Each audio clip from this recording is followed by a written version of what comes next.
জয় শনিদেব। বন্ধুরা, আজ 2024 সালের অগ্রহায়ণ মাসের প্রথম শনিবার। আজকের দিনে অনেকেই হয়তো শনিদেবের উদ্দেশ্যে পুজো দিচ্ছেন, অনেকেই হয়তো শনিদেবের উদ্দেশ্যে ব্রত রাখছেন। বন্ধুরা, আজ অগ্রহায়ণ মাসের এই প্রথম শনিবার দিন শনিদেবের এই ব্রত কথাটি শ্রবণ করে শনিদেবের উদ্দেশ্যে পারলে একটি তিলের প্রদীপ প্রজ্বলন করুন। দেখবেন আপনার আগামী বছর ভালো কাটবে, আপনার ও আপনার পরিবারের মঙ্গল হবে। জন্মকুণ্ডলিতে থাকা শনির দোষ অনেকাংশেই দূর হবে। তাই আজ একটিবার অবশ্যই শ্রবণ করুন শনিদেবের এই ব্রত কথা। আশা করছি বন্ধুরা, শনিদেবের এই ব্রত কথাটি শ্রবণ করে আপনাদের ভালো লাগবে। শুরু করছি শ্রী শ্রী শনিদেবের শনিবারের ব্রত কথা। ওম সোম শনিশ্রায় নমঃ। জয় শনিদেব। শ্রীহরি নামেতে এক ছিল যে ব্রাহ্মণ, নিত্য ভিক্ষা করে উদর পূরণ। দিবারাত্র কৃষ্ণ নাম জপে অপপটে, অন্তরে সদাই সুখী অন্য নাহি পেটে। হেনকালে তার এক পুত্র জন্মিল, পুত্র মুখ দেখি দ্বিজ বিশদে ভাসিল। ভিক্ষা করি দ্বিজ সেবা, পুত্র রক্ষা করে, সুমঙ্গল বলি নাম রাখিল পুত্ররে। অত্যন্ত মেধাবী পুত্র, সবে গুণ গায়, অল্পদিন মধ্যে শিশু শিখে সমদয়। শাস্ত্র আলোচনা করি শাস্ত্রজ্ঞ হইল, পণ্ডিত বলিয়া তারে সকলে জানিল। মনে মনে সুমঙ্গল হরিকে ডাকিল, গৃহ ছাড়ি নানা তীর্থে ঘুরিতে লাগিল। কাচুম্বিতে এক স্থানে করিল শ্রবণ, পিতামাতা পরলোকে করেছে গ্রমণ। শনি তাহা গয়া ধামে করিয়া গমন, বিষ্ণুপাদ পদ্মে শিশু করিল অর্পণ।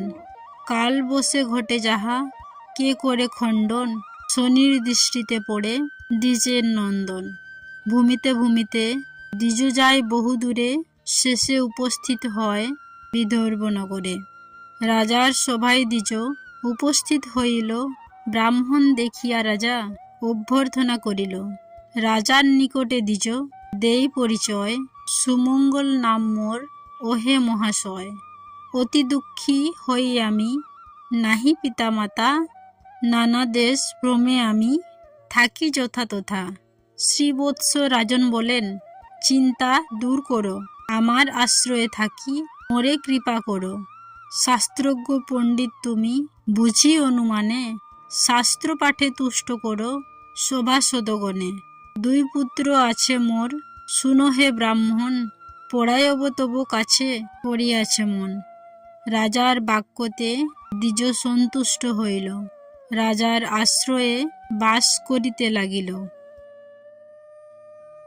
দুই রাজপুত্রে দ্বিজ অতি যত্ন করে, নিত্যই পড়ায় দ্বিজ রাজার কুমারে।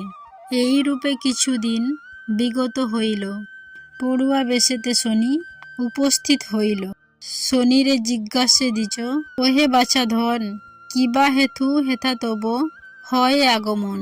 শনি বলে, হেন শাস্ত্র অধ্যায়ন্তরে, দ্বিজ বলে যত্ন করি পড়াব তোমারে। অল্পদিন মধ্যে শনি সুপণ্ডিত হইল, সুমঙ্গল পরিচয় জানিতে চাহিল। শনি বলে, পরিচয় কিবা দিব আর, শনিশ্বর নাম মোর সূর্যের কুমার। সুমঙ্গল বলে, যদি দেখা দিলে মোরে, কিসে দুঃখ দূরে যাবে বলো হে আমারে। আমার উপরে আছে তোমার কটাক্ষ, কিসে যাবে বলো প্রভু হইয়া সপক্ষ। শনি বলে, ভোগকাল 6 মাস আছে, 10 দণ্ড মধ্যে যাবে না আসিবে কাছে। সপ্তম দিবসে গিয়া ভাগীরথী তীরে, একান্ত মনেতে দ্বিজ ভোজ মুরারিবে। ইত বলে শনিদেব অন্তর্ধান হইল, সুমঙ্গল আর তার দেখা না পাইল। শনি আজ্ঞা মতো দ্বিজ গিয়া গঙ্গা তীরে, নারায়ণে ভোজে দ্বিজ একান্ত অন্তরে।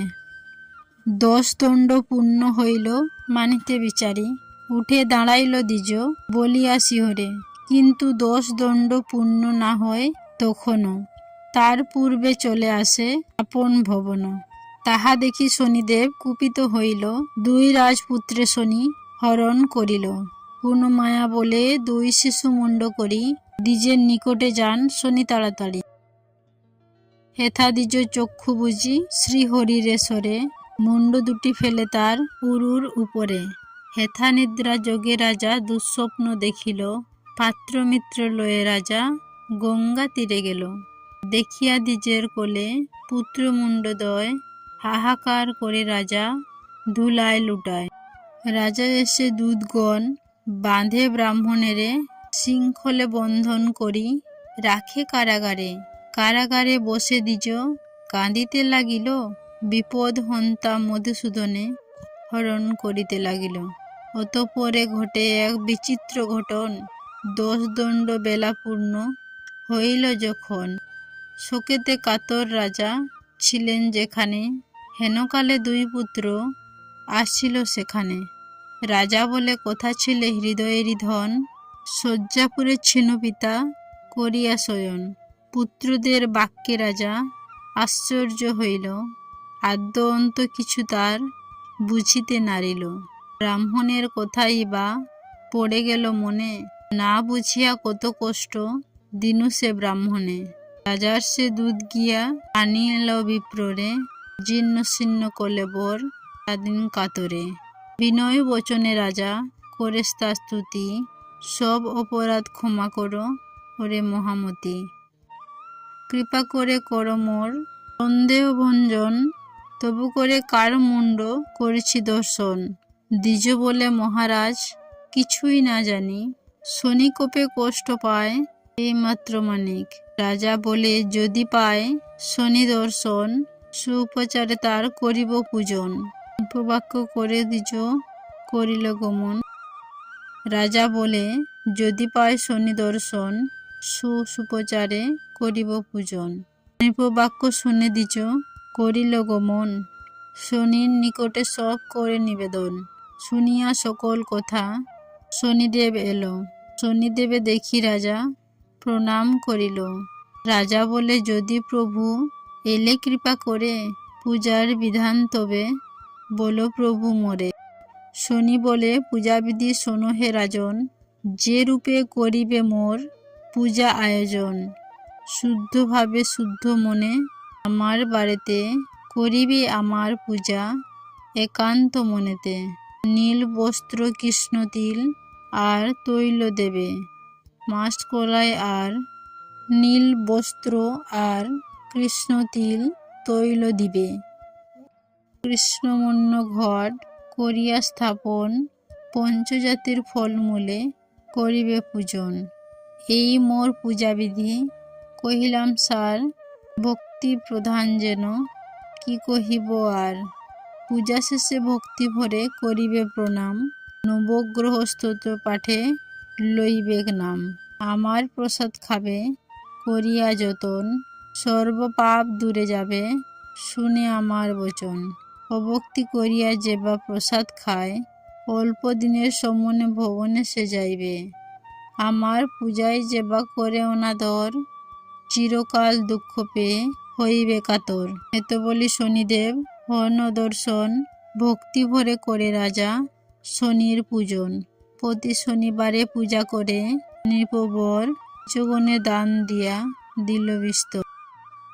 নৃপবাসী সুমঙ্গল বিদায় লইয়া, শনিদেবে পূজা করে গঙ্গা তীরে গিয়া।